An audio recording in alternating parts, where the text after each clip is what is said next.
in the direction of the strongest current. So here today, we want to talk about taking emotional journeys so that you can begin to control the direction of the current. And by an emotional journey, we mean caring more about how you feel than the outcome of whatever it is you're focused upon. In other words, someone might say, I'm in deep, deep debt, and I feel awful about it. I'm frightened. People are calling me and hounding me for money I don't have. People I love are requiring and needing from me things that I can't give them. And so most people would think that their journey is a very practical, often action-oriented journey from finding some way of getting more money to fill the void of not having enough money. An action journey of looking in the paper, finding a job, talking to people, buying the winning lottery ticket, doing something that lines them up with more money. But by an emotional journey, what we want to say to you, your work is far less complicated than you think. Your work is to find thoughts that help you release the fear of not having enough money and replace that feeling of fear with a feeling of hopeful expectation. Now, you can't take the action journey of no money to plenty of money instantly. No one can. But you can take the emotional journey from fear of where you are financially to more confidence of where you are financially within a matter of minutes.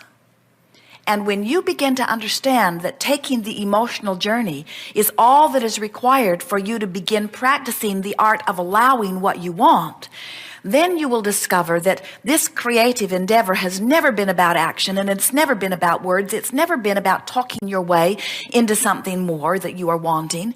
It's never been about acting your way into a better position. It's never been about the college degree. It's never been about landing the perfect job. It's never been about the inheritance. It's never been about finding the perfect mate. It's never been about those things that you think it is about. It has only ever been about finding a way right here, right now, to feel good about who I am and where I am. You were born adoring you. That's why you sort of said to everyone, here I am, treat me good. And if you had just been able to remember that everybody else was doing exactly the same thing, then you wouldn't have expected them to stand on their head to make your world perfect. Although we have to tell you, the entire universe stands on its head to make your world perfect. Every time you ask for anything, no matter how great or small it seems to you or anyone else, it is always given. Every subtle preference or every raging desire, universal forces are lining up circumstances and events to give it to you every single time, no exceptions. So you say, then where is my stuff?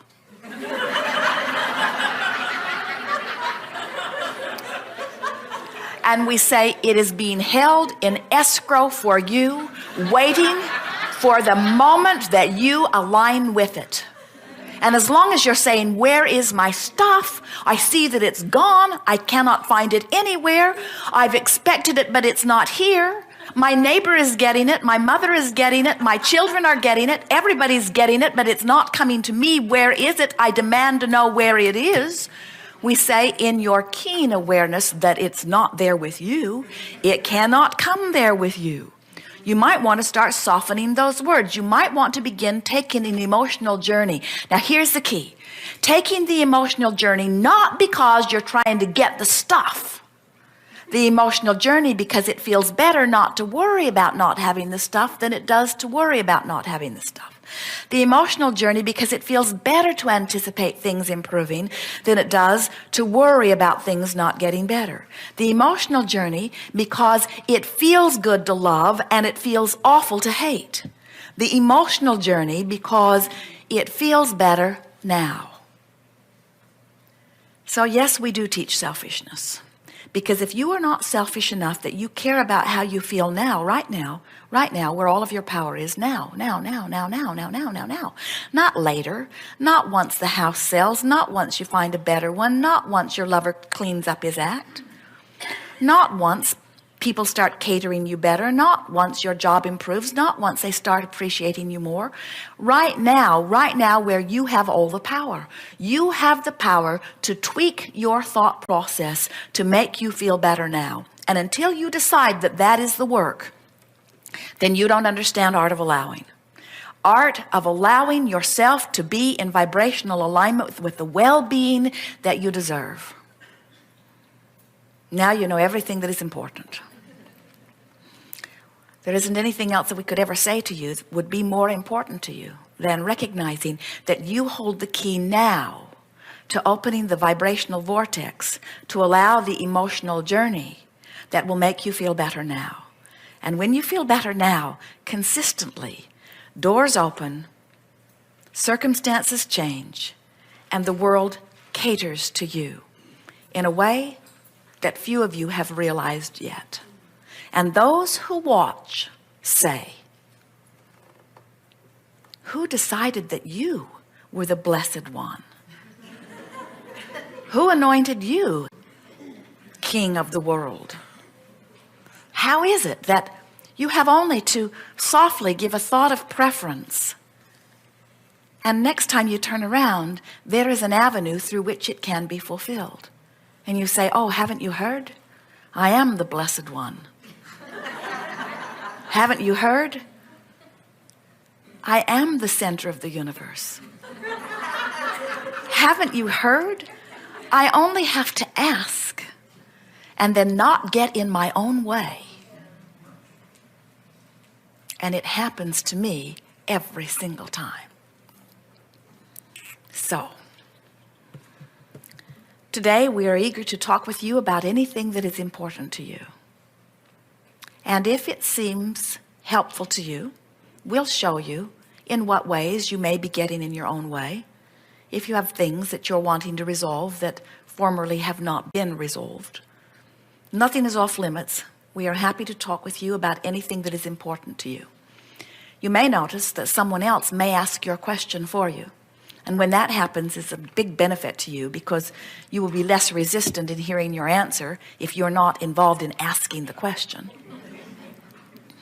But in any event, it is our expectation that whatever you came here looking for, you will find. We are aware of what you want, and we will stand on our head in endless ways to find ways to express it to you. And you may hear it right here today. It might occur to you tomorrow, because your ability to receive did not start with this gathering, nor will it stop with it. This is just a vortex that is particularly powerful, where when you ask, you are heard even more clearly than usual because of the vibrational frequencies that we are all achieving here together today. For the most part, this will be a gathering where, if you will let it be, it will be an opportunity for you to relax and allow yourself to achieve vibrational alignment with your own desires. So often, after a gathering like this, things, at least for a while, go better than usual. Because during a gathering like this, you receive, even without your conscious awareness of it, a sort of vibrational adjustment. When you hook into the idea of well-being consciously, that's when things really begin to rip for you in a powerful way. When you say nothing is more important than that I feel good, then you always know whether you are facing in the direction of the outcome that you are wanting or whether you have made a turnabout. Jerry and Esther have a wonderful navigational system in their vehicle. It knows at all times where they are. Satellites in the sky, an antenna on the roof, and a computer in the vehicle. At all times, this contraption knows where they are. So they program in the address where they would like to go, and then Magellan sets out to tell them how to get there. Magellan never says to them, where have you been? Because it is not important information to the task at hand. It does not matter where you have been. The relationship between where you are and where you want to be is important, but where you've been is irrelevant. But when you, in your physical environment, keep talking about where you've been, you keep holding yourself where you've been. So now where you've been and where you are keep turning out to be the same place.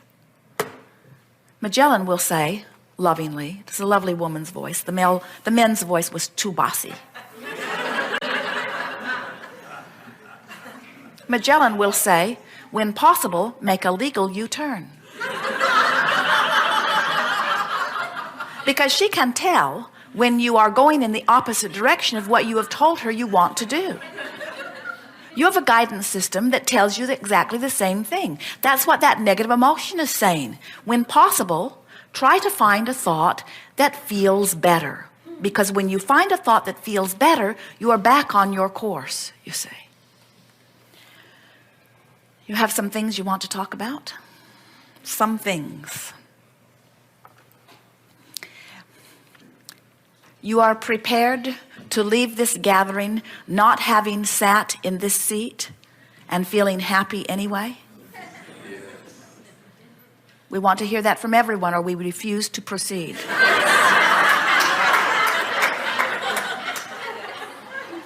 Those hateful letters that Jerry and Esther get after the fact. I know I was in alignment with my question. I know I had a question formulated. Why did Abraham refuse to call on me? And we say, we hear you. We're answering you. Relax and let the co-creating begin. We'll come back to you. Begin right here, then right here. Yes, second row.